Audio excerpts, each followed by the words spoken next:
A mother's sacrifice ended calamity, but her true gift was teaching her people how to love again. In the small village of Edenbrook, famine walked like a shadow. Rivers shrank to mud veins, crops bent their heads in defeat, and even the wind carried the sound of mourning. The elders said the land was cursed, not by spirits, but by sorrow unhealed.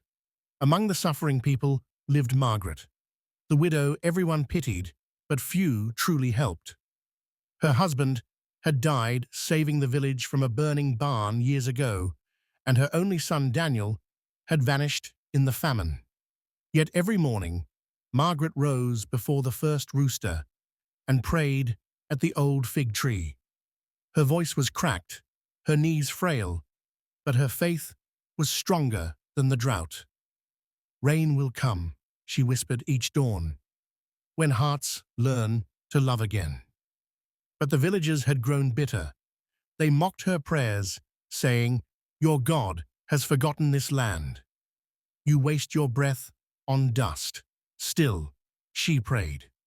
One evening, when the sun bled red across the cracked horizon, a stranger came, cloaked, tall, and silent. He spoke softly.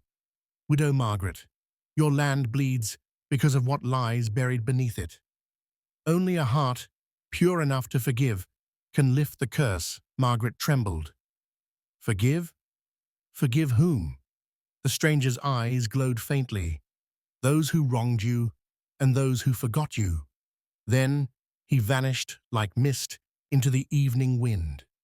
That night, thunder rolled for the first time in years, yet no rain fell. The villagers gathered, fearful, as the old fig tree, Margaret's prayer place, began to weep sap that shone like gold.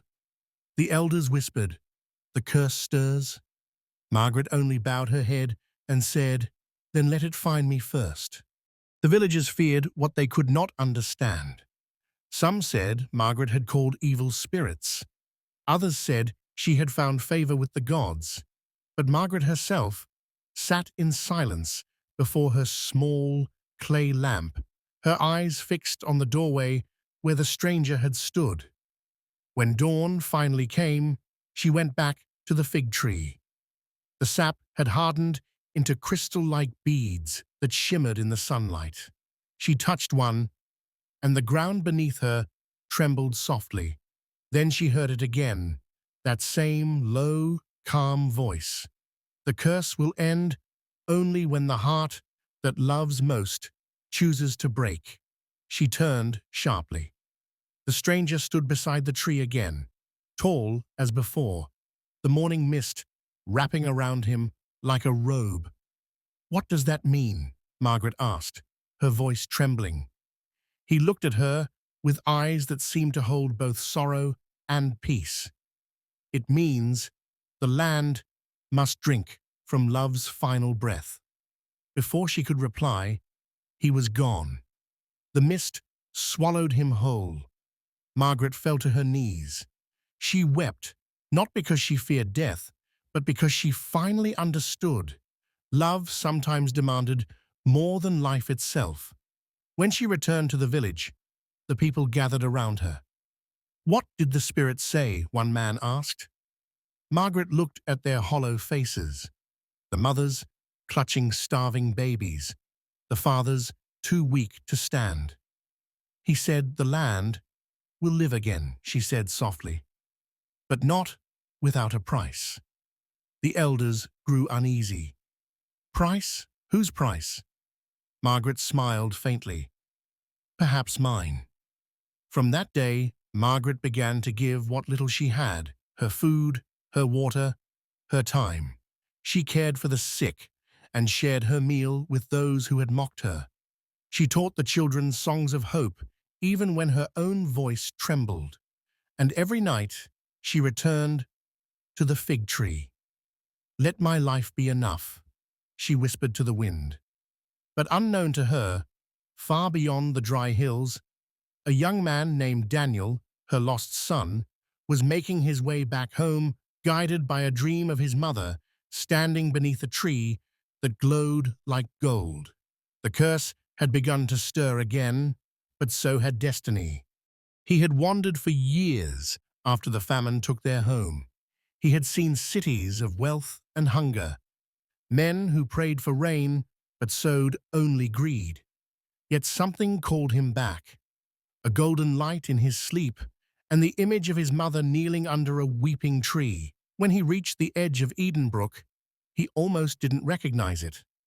The fields were bone dry, the river a line of dust. Children with hollow eyes played beside cracked pots, but in the center of it all stood the fig tree, its bark veined with hardened gold. Daniel dropped to his knees. "Mother!" Margaret heard his voice before she saw him. She froze, the bowl in her hand falling to the ground. Then she ran, faster than her frail body should allow, and fell into his arms. For a moment, the world seemed to breathe again. "Daniel," she whispered through tears. "You came back." He held her tightly. "I followed your voice. I never stopped hearing you." The villagers gathered, watching the reunion in stunned silence. Some wept, others turned away in guilt. They had watched Margaret suffer alone. Now, her joy made their shame louder than thunder. That night, Daniel sat by the fig tree with his mother. The moonlight shimmered over them. "I met a stranger once," Margaret said softly. "He told me this curse will end when love gives its last breath." Daniel frowned. "Then let it be me, Mother. I will give whatever it takes." She smiled weakly. "No, my son. The gift was mine to give long ago." But before she could say more, the earth shuddered. The tree's golden veins began to glow brighter, pulsing like a heart. A low hum filled the air. The villagers ran from their huts in fear. The stranger's voice echoed again, unseen but clear. "The chosen heart stands ready. The land begins to remember." Margaret looked to the sky, her eyes wet but peaceful. "It's beginning," she whispered. Daniel held her hands. "What's beginning?" "The end of my breath and the healing of the land." The following morning, the air felt different in Edenbrook. The heat was softer, the wind cooler. Birds sang again after many silent years. The people whispered, "The curse is breaking." But Margaret knew the truth. The curse was not breaking. It was waiting. She rose early and went to the riverbed that had been dry for decades. Daniel followed quietly behind her. They walked barefoot across the cracked clay until they reached the center. There, Margaret knelt, placed her hands on the earth, and closed her eyes. "Mother," Daniel said, his voice shaking. "What are you doing?" "I'm giving my word," she whispered. "When the land drinks again, it will drink from me." Daniel grabbed her shoulders. "No, you've given enough. Let me take your place." She smiled weakly. A mother's love was never meant to be replaced. The wind began to stir around them.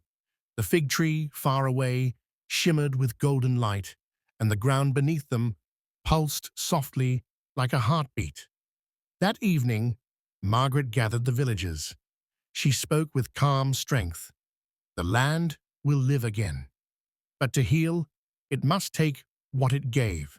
It gave me love. It will take my life." There was silence. Even the children didn't cry. The chief, trembling, said, "We cannot allow this." Margaret shook her head gently. "This is not your choice. This is the promise I made." The villagers fell to their knees, begging her to stay, but her heart was already fixed, not on death, but on peace. As the sun sank behind the hills, she walked to the fig tree one last time. Daniel followed, his eyes filled with tears. She turned to him and pressed her hand to his chest. "My breath gave you life once, my son. Let it now give life to all. The sky darkened. A single drop of golden sap fell from the tree, landing on her palm. She smiled. "The time is near," she whispered. And for the first time in years, the air smelled like rain. The thunder rolled across the hills like a mighty drum. Villagers ran from their huts, eyes wide with awe. The sky, once dry and heartless, now wept like a mother who had found her lost child. Daniel stood at the fig tree where his mother knelt. The golden sap in her palm had melted into the earth, and light spread from beneath her like a heartbeat in the soil. "Mother," he whispered, his voice cracking. "It's raining." Margaret lifted her face to the sky. Raindrops kissed her cheeks like blessings. She smiled faintly, her lips trembling. "The land is alive again," she whispered. "My promise is kept." The rain fell harder, flooding the cracks of the earth. Rivers that had been silent for decades began to murmur and sing again. The trees danced, the children laughed, and the villagers cried out, "The curse is broken." But in Daniel's eyes, it was not victory, it was goodbye. He reached for her hand, but she was growing weaker. The color drained from her face, and her body swayed gently, as though part of the wind. "Don't leave me," he pleaded, holding her tightly. Margaret smiled through her tears. "I am not leaving you, my son. I am becoming the rain." Her body glowed faintly as the golden light spread from her chest to her fingertips. Daniel felt her pulse fade beneath his grip. Her last breath was soft, almost like a sigh of relief. The storm roared. The rain poured harder. And then, silence. When the lightning faded, the fig tree was brighter than before. Its leaves shimmered with droplets of gold, and from its roots, fresh water gushed freely into the riverbed. The people fell to their knees, weeping. Daniel knelt too, his hands trembling in the mud. "Her promise was life," he whispered, "and life she gave." That night, the village of Edenbrook slept to the sound of rain, something they had not heard in a lifetime. But Daniel could not sleep. He sat beneath the fig tree, watching the branches sway in rhythm with the falling drops, each one carrying a whisper of his mother's love. And in the wind, he heard her voice, gentle and eternal. "Love is the only rain that never ends." The villagers woke to the sound they thought they would never hear again. Running water. The once dead riverbed now shimmered like glass, filled with fresh, clear streams rushing through the heart of Edenbrook. Children splashed in joy. Women knelt by the water, washing away years of dust and sorrow. The men stood in silence, watching the miracle unfold. And at the center of it all was Daniel. He sat beside the fig tree, the same place where his mother had taken her last breath. The air still carried her scent. The tree's roots glowed faintly under the water that now flowed freely around it.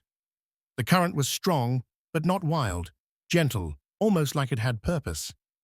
As Daniel touched the river, something strange happened. The water shimmered and whispered, his mother's voice, faint but unmistakable. "Daniel, my son, keep the promise of love." He froze, staring at his reflection in the moving current. The villagers approached quietly, their faces filled with awe. "It is her voice," an elder said, trembling. "The widow's spirit lives in the water." From that day, the people called it the Widow's River. No one could explain it, but every drought that came after never touched Edenbrook. The river stayed full, its waters cool, pure, and sweet like morning dew. Sick children bathed in it, and were healed.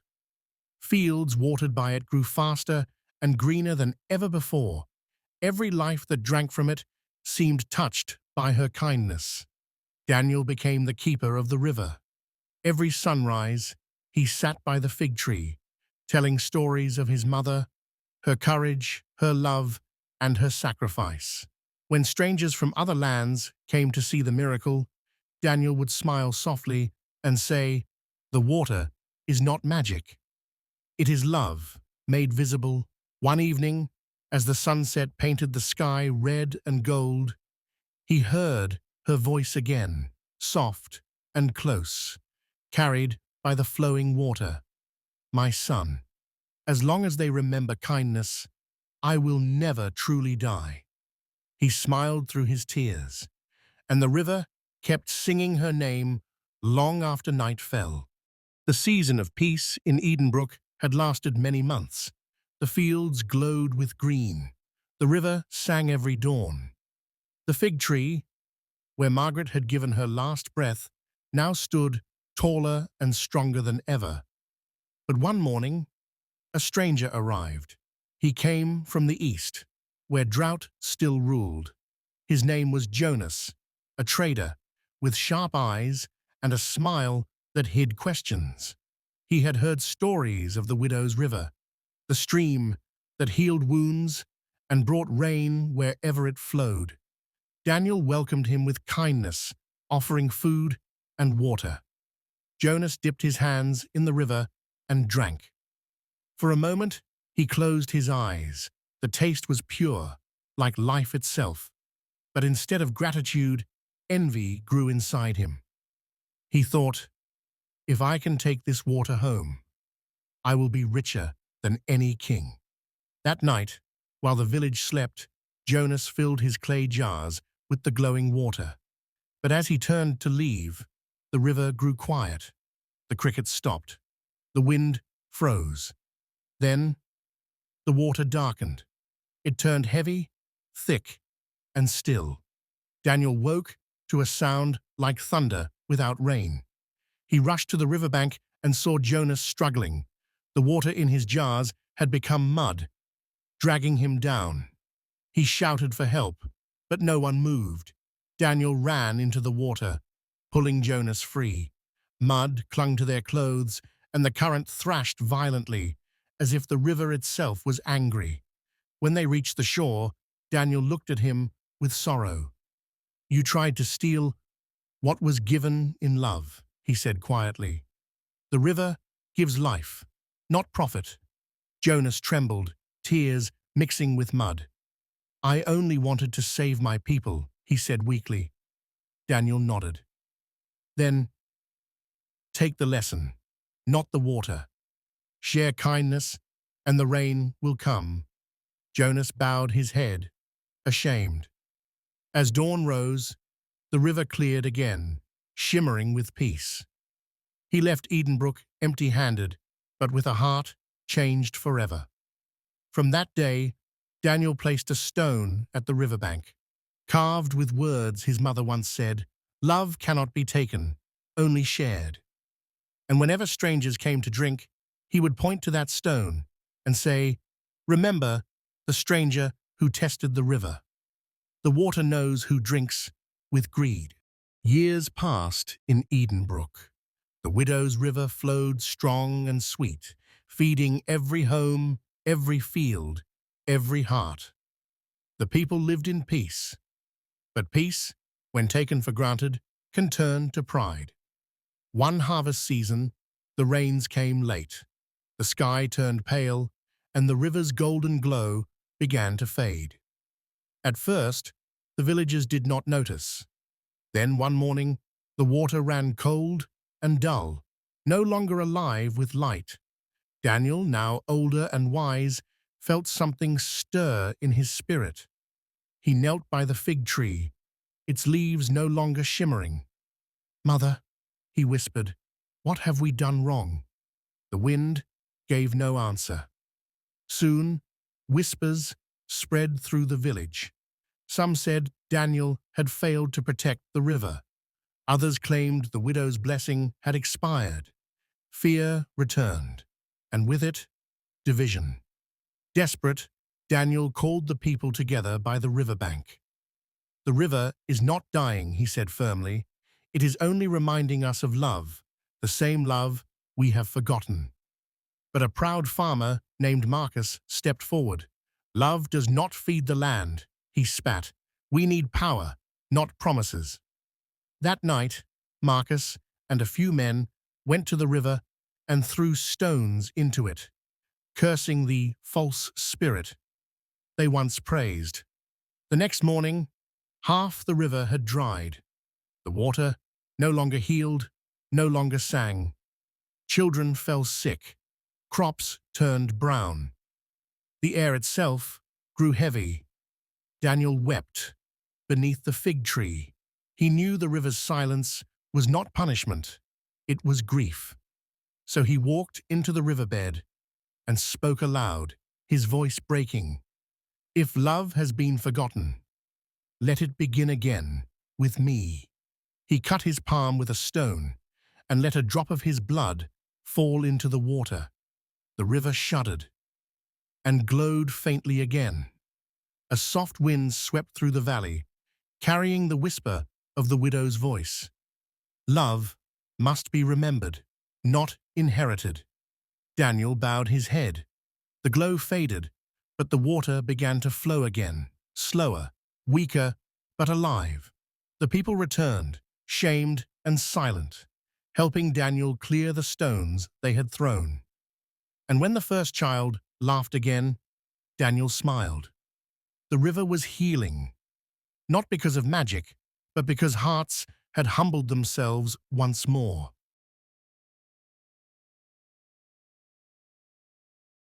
The night the river began to glow again, the wind carried a whisper through Edenbrook, soft, sorrowful, and strangely familiar.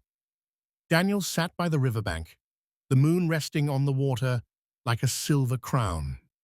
Then he heard it, a voice he had not heard since childhood.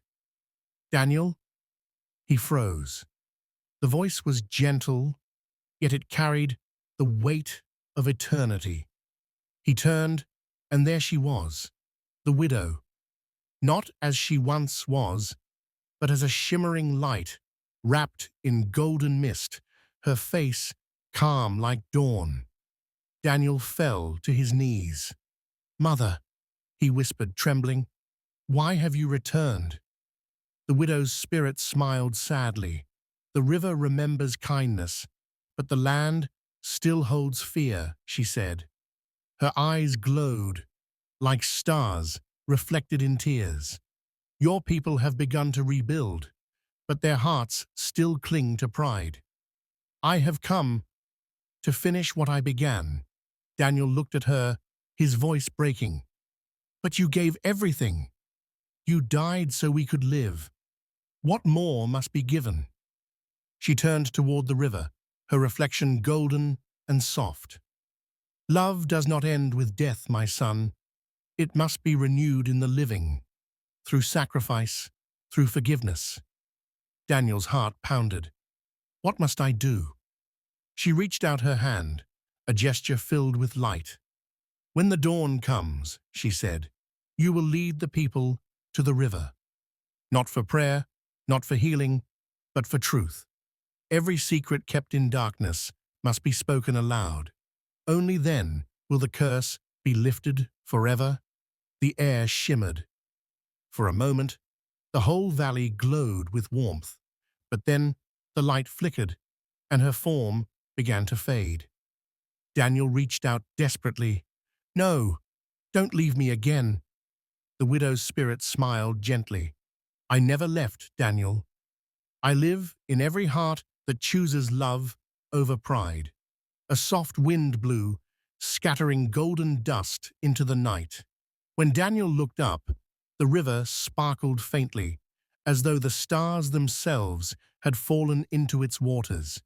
He whispered, "Tomorrow I will gather them. Tomorrow we will tell the truth." And somewhere in the wind, the widow's voice answered, "Then tomorrow peace will return. Dawn broke over Edenbrook with an uneasy stillness. The sky glowed faintly red, as if the heavens themselves were waiting. Daniel stood by the riverbank, his heart pounding like thunder beneath his chest. Today, he would do what his mother's spirit asked: gather the people, not for blessing, not for power, but for truth. One by one the villagers came, faces tired, eyes uncertain. Marcus stood among them, his pride quiet now, his spirit heavy. The children clung to their mothers. The old men carried staffs that trembled in their hands. Daniel stepped forward, his voice calm but strong. My mother gave her life for this river. She gave her love for this land. But love cannot live where lies are buried. The people shifted uneasily. The widow's blessing was not stolen by the wind, Daniel continued. It faded because we forgot to love one another. We built fences in our hearts. We spoke false words. We envied. We judged. And still we prayed for peace. A murmur spread. Marcus lowered his head. Daniel pointed to the river. Today, no one leaves until truth is spoken. We will pour out our secrets into the water, the same water that once carried her spirit. An old woman stepped forward first. I once cursed my neighbor in anger, she said softly. The next day, my child fell sick. I never said I was sorry. She knelt, touching the water. Forgive me. Then a man confessed stealing food during the famine. Another admitted lying to escape punishment. Slowly, the air filled with tears, voices, and healing. Marcus trembled. Finally, he stepped forward. I cursed the river, he said, voice cracking. I doubted the widow's gift.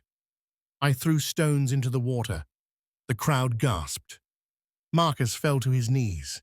If mercy still flows, let it wash over me too. Daniel placed a hand on his shoulder. The river does not hate Marcus. It remembers. He motioned for everyone to touch the water.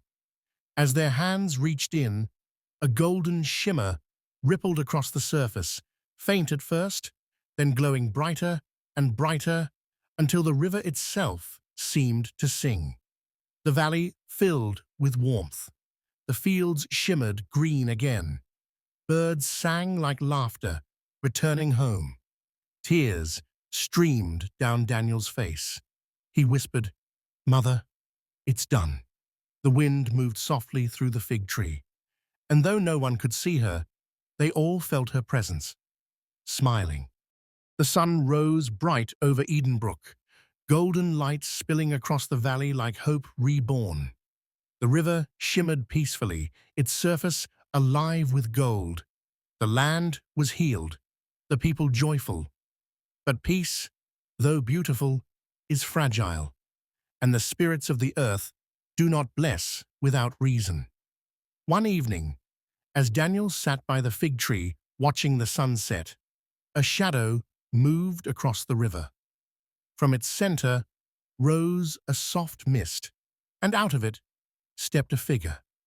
Not the widow this time, but a stranger, cloaked in dark cloth, his eyes cold as stone. Who are you? Daniel asked, rising slowly.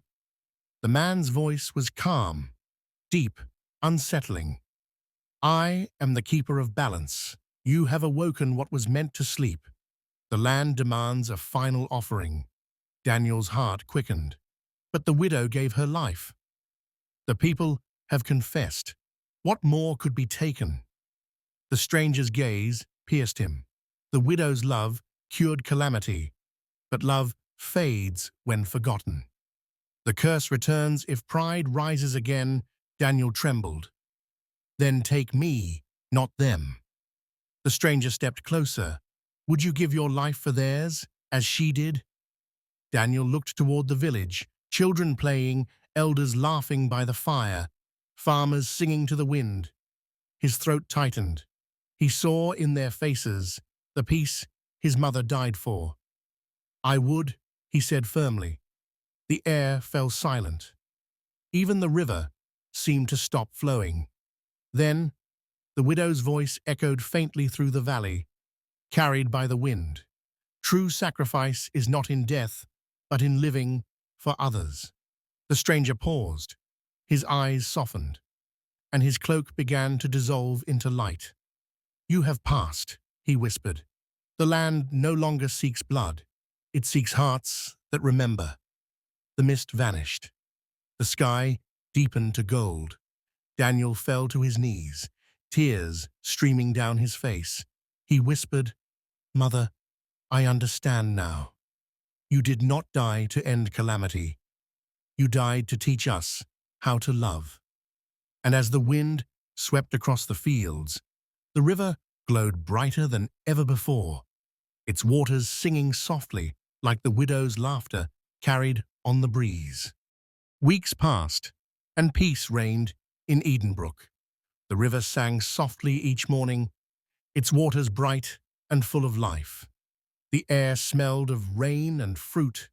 Children laughed again, and mothers sang lullabies under the moon. Daniel often walked by the riverside where his mother once prayed. He carried no staff now, only a woven basket of white flowers.